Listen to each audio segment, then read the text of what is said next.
उशपुर गांव सुबह की हल्की धूप के नीचे जाग रहा था। खेतों में बिरजू फावड़ा चला रहा था। उसके चेहरे की झुर्रियों में संघर्ष की छाप थी। गांव में जमींदार बलवंत सिंह अपनी हवेली की ऊंची छत से किसानों को देखता। उसकी आंखों में पुराना लालच चमकता था। बिरजू की बेटी लाली कई सालों बाद शहर से पढ़ाई पूरी कर लौटी थी। उसके मन में गांव की हालत देखकर आक्रोश था और परिवर्तन का संकल्प भी। लाली ने पिता के साथ खेतों में काम करना शुरू कर दिया। गांव वाले देखते रहे जैसे कोई नया युग आने वाला था। फसलें बोने का वक्त आया और बलवंत ने फिर वही पुरानी शर्तें रखीं। आधा हिस्सा उसका, आधा किसान का। ऊपर का माल उसका, नीचे का किसान का। लाली मुस्कुराई। उसने आलू की फसल बो दी।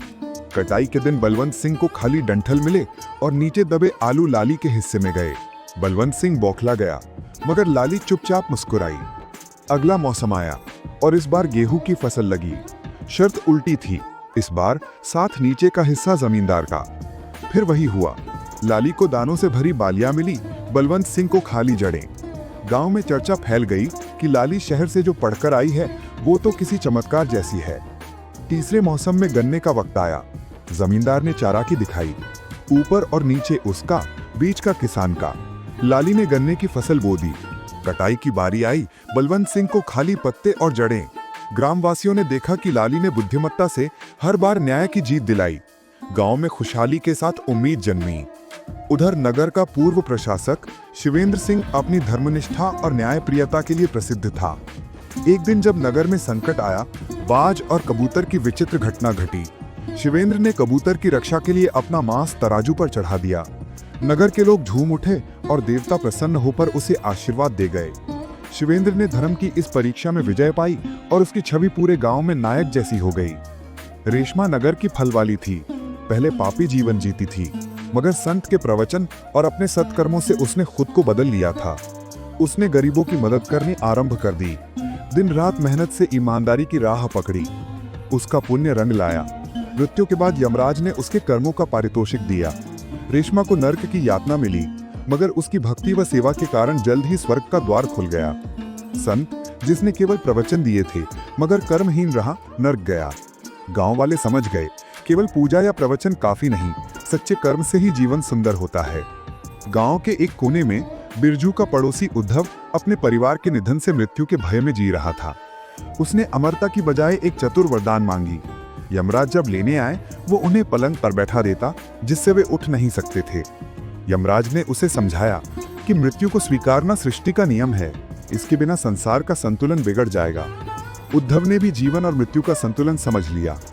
उशपुर के मुख्य व्यापारी की दो पत्नियां थीं, रूपा और दया। दया ने रास्ते में मिले पेड़, गाय और बुढ़िया की मदद की। उसके जीवन में खुशियां आईं।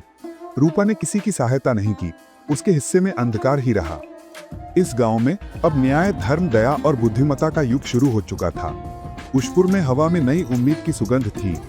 लाली की चतुराई और बिरजू की मेहनत ने गांव वालों के मन बदल दिए थे, लेकिन बलवंत सिंह की हार उसे चुप न बैठने देती थी। उसने गांव पर नए नियम थोपने शुरू कर दिए। पानी का इस्तेमाल सीमित, फसल की कटाई पर कर बढ़ाया और नए मजदूर बुलाए। ये खबर जैसे आग की तरह फैल गई और किसानों का गुस्सा फूट पड़ा। गांव के चौपाल पर शिवेंद्र सिंह ने किसानों को इकट्ठा किया। उसकी बातें सीधी थीं। धर्म और न्याय का रास्ता यही है कि हर कोई अपना अधिकार जाने और एकजुट रहे। लाली ने पर्वतसराय नदी के पास सभा बुलाई, जहां फसल बांटी जाती थी। उस दिन गरीब परिवारों को गेहूं और आलू के बोरे मिले और कई किसानों ने पहली बार अपने बच्चों को नए कपड़े पहनते देखा। शाम को बलवंत सिंह अपने नए आदेशों के साथ गांव में आया, मगर हर तरफ किसान एक साथ खड़े थे। बिरजू आगे बढ़ा। जो मेहनत हम करते हैं उसका फल हमारा है, अब कोई नहीं छीन सकता। बलवंत सिंह को अपनी ताकत कमजोर दिखी। उसी वक्त नगर में त्योहार की तर्ज पर शिवेंद्र सिंह ने बाज की कथा दोहराई। जो किसी की रक्षा करता है वही सच्चा धर्मात्मा है। नगर के मंदिर में संत का प्रवचन चल रहा था, लेकिन अब रेशमा की कहानी ज्यादा चर्चित थी। उसने बताकर सभी को बदलने की प्रेरणा दी। केवल पूजा या ज्ञान से कुछ नहीं होता, जीवन में सच्चे कर्म ही महत्व रखते हैं। उसकी दुकान अब गांव की महिलाओं का आशीर्वाद बन चुकी थी। एक रात हलकार के बरगद के नीचे उद्धव बिरजू से मिला। उसने कहा, मौत का डर बहुत है, लेकिन इस गांव में डर के आगे उम्मीद है। लाली ने समझाया, उद्धव चाचा, जीवन का संतुलन तभी है जब डर के साथ समझ और स्वीकार की शक्ति हो। उद्धव ने सिर हिलाया और उसकी आंखों में नया प्रकाश उगा। पुष्पुर के व्यापारी की दोनों पत्नियां रूपा और दया अपने हिस्से के काम में जुटी थीं। दया हर राहगीर की मदद करती, उसकी रसोई में हर यात्री का स्वागत था। रूपा ने बारिश के दिन किसी की मदद करने से इनकार कर दिया, मगर उसके दुख में गांव के लोग साथ नहीं थे। दया की सहायता से एक बीमार गाय बच गई और गांव में अब दया के घर को भाग्य की छत मानने लगे। पुष्पुर धीरे धीरे बदलने लगा, जमीन बांटकर, फसल साझा कर और नए त्योहार बनाकर। न्याय, धर्म, भक्ति, मेहनत और दया अब यहाँ की हवा में घुल गए थे। शिवेंद्र सिंह अब बुजुर्गों के बीच बैठते और गांव वालों के साथ रत जगह तक कहानियां सुनाते। हर घर की लौ जब एक साथ जलती है तभी उजाला होता है। पर्वत वर्षा आ चुकी थी, खेतों में हरियाली लहरा रही थी और गांव में त्योहार जैसा माहौल था। लाली ने गांव की स्त्रियों को रेशमा की दुकान पर जुटाकर अचार और फल मुरब्बा बनाना सिखाया। रेशमा ने बच्चों में मुफ्त फल बांटे और उसकी दुकान अब गांव की महिलाओं का सहारा बन चुकी थी। दया के आंगन में हर शाम भजन कीर्तन होने लगा, जहां गांव की औरतें अपनी समस्याओं, उम्मीदें और किस्से साझा करती। बलवंत सिंह हवेली में अकेला पड़ गया था। उसे समझ आने लगा था कि गांव अब उसके डर के नहीं बल्कि एकजुटता और न्याय के नियम से चल रहा है। एक दिन बिरजू और उद्धव खेत पर जाते वक्त रास्ते में गिरी हुई फसल उठाते दिखे। उन्होंने आसपास के भूखे बच्चों को बुलाया और बैठकर खाना बांटा। बच्चों की खिलखिलाहट हरियाली में घुल गई और गांव का माहौल समृद्धि की ओर बढ़ चला। गांव में अगले सप्ताह पंचायती भरी गई। शिवेंद्र सिंह वहां पहुंचे, सफेद धोती, हल्की मुस्कान और गहरी आंखों में संतोष की झलक।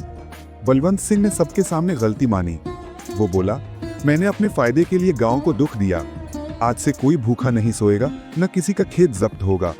मैं अपना आधा धन गांव की भलाई और मंदिर की मरम्मत में दूंगा। पंचायत आंगन में तालियों की गूंज थी।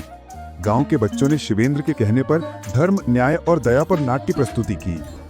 सबकी आंखों में उम्मीद थी। शाम को गांव के तालाब किनारे दीपक जले। हर घर में अन्न, धन और मुस्कान थी। उस रात लाली छत पर बैठी थी। पिता ने कहा, बेटी, जब गांव साथ खड़ा हो तो बड़ी ताकत भी हार जाती है।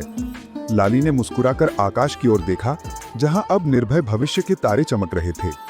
बरसों बाद उशपुर में ऐसा उत्सव आया जो गांव की सोच और दिशा बदल गया।